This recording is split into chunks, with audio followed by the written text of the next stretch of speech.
Good morning friends, बात करेंगे vitiligo, सफेद दाग, श्वेत्र, बॉडी में सफेद दाग का बनना।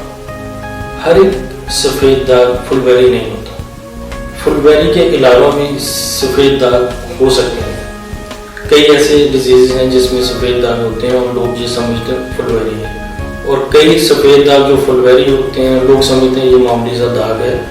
तो सबसे पहले आपको ये डायग्नोसिस करवाना चाहिए कि ये सफेद दाग फुलबेरी है या कोई और डिजीज है। जैसे मैं बताता हूँ, कई बार फंगल इन्फेक्शन जिसको पिट्रियासिस बोलते हैं उसके कारण हो जाता है। इंटरनल फैक्टर्स में SLE एक डिजीज है जो कि काफी डेंजरस डिजीज है, उसके कारण भी स्किन में व्हाइट स्पॉट्स होने शुरू हो जाते हैं और लोग ये समझते हैं कोई एलर्जी हो गई या कुछ ऐसा खा लिया उसके कारण हुए।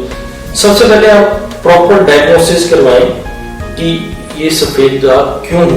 एक पिगमेंट होता है जिसको बोलते हैं मेलानिन, जो स्किन को कलर देता है। ये मेलानिन पिगमेंट बॉडी में बनना बंद हो जाता है, उसके कारण ये व्हाइट स्पॉट होने शुरू हो जाते हैं फुलबेरी में। आपकी बॉडी में सिस्टम चेंज हुआ, इम्यून सिस्टम चेंज हुआ, उसमें कुछ खराबी आई, उसके कारण जो सेल बॉडी में बने, आयुर्वेद के मुताबिक बॉडी में टॉक्सिन्स बनते हैं जो डिजीज कॉज करते हैं। ये टॉक्सिन इम्बैलेंस के कारण जो बनते हैं ये आपकी स्किन में गए और जहां जहां गए वहां पर इसने डिस्कलरेशन शुरू कर दी, मेलानिन पिगमेंट को खत्म करना शुरू कर दिया, उसके कारण ये डिजीज पैदा हो गया। आमतौर से लोग ये कहते हैं कि मछली के साथ दूध के पीने से ये रोग हो जाता है।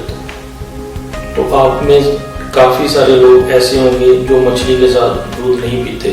अगर ये सबको पता है कि इसके कारण होता है तो कोई भी ये नहीं पीता। ऐसी बहुत सी फीमेल मेरे पास आती हैं जिनके ये फुलबेरी होती है और उन्होंने ना कभी मछली खाई होती। तो इसका मतलब इसके कारण और भी हैं। मछली और दूध सिर्फ एक कारण है और काफी कारण है जिसके कारण ये डिजीज हो सकता है। तो वो कैसे ढूंढना है, आपकी बॉडी में वो सिस्टम कैसे खराब हुआ, इम्यूनिटी कैसे खराब हुई, आपकी डाइटरी फैक्टर है, इंटरनल फैक्टर्स हैं, इंटरनल फैक्टर हैं, उन सब को देखने के बाद इसकी ट्रीटमेंट होती है।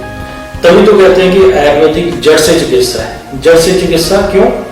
हमने डीप तक जाना है देखने के लिए कि आपका ये डिजीज क्यों शुरू हुआ और उस जड़ को ट्रीट करना शुरू कर दें, उन कारणों को ट्रीट करना शुरू करते हैं, तब ये डिजीज ठीक होता है। तो अब इसके इलाज के बारे में जानते हैं। हर एक पर्सन की बॉडी अलग अलग होती है, उसमें जो वात पित्त कफ जो आयुर्वेद के मूलभूत सिद्धांत है, जो बॉडी के दोष हैं, उसकी जो रेशियो है हर एक पर्सन में डिफरेंट होती है। और एक पर्सन को जो एक चीज सूटेबल है, जो उसको कंपैटिबल है, वो दूसरे पर्सन को नहीं हो सकती। तो इसमें ये हम सोचते हैं कि आपकी बॉडी दूसरी बॉडी से अलग है, तो आपकी बॉडी में जो डिजीज हुआ वो आपकी बॉडी में इम्बैलेंस के कारण हुआ। उसको देख के आपकी बॉडी की चिकित्सा की जाती है। फुलबेरी की चिकित्सा में हमने आपका कारण देखा कि ये आपका कारण हुआ, उसको ट्रीट करना शुरू कर दिया। और बेसिकली हम क्या करते हैं, आपकी बॉडी की इम्यूनिटी को बढ़ाते हैं। जो आपकी इम्यून सिस्टम डैमेज है उसकी रिपेयर करते हैं।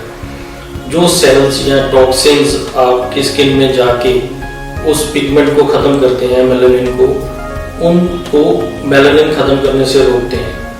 टॉक्सिन को शरीर से बाहर निकालना, this is very important, detoxification है।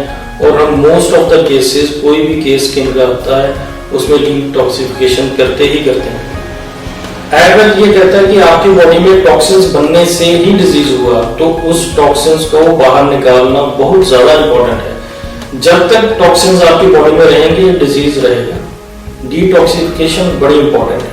इम्यूनोमॉड्यूलेशन, मॉड्यूलेशन की, डिटॉक्सिफिकेशन की, और उसके बाद सेल रिपेयर, बॉडी की रिपेयर, जो नुकसान हुआ है उसकी रिपेयर करनी। तो इन तीनों फैक्टर से फुलबेरी ठीक हो सकती है।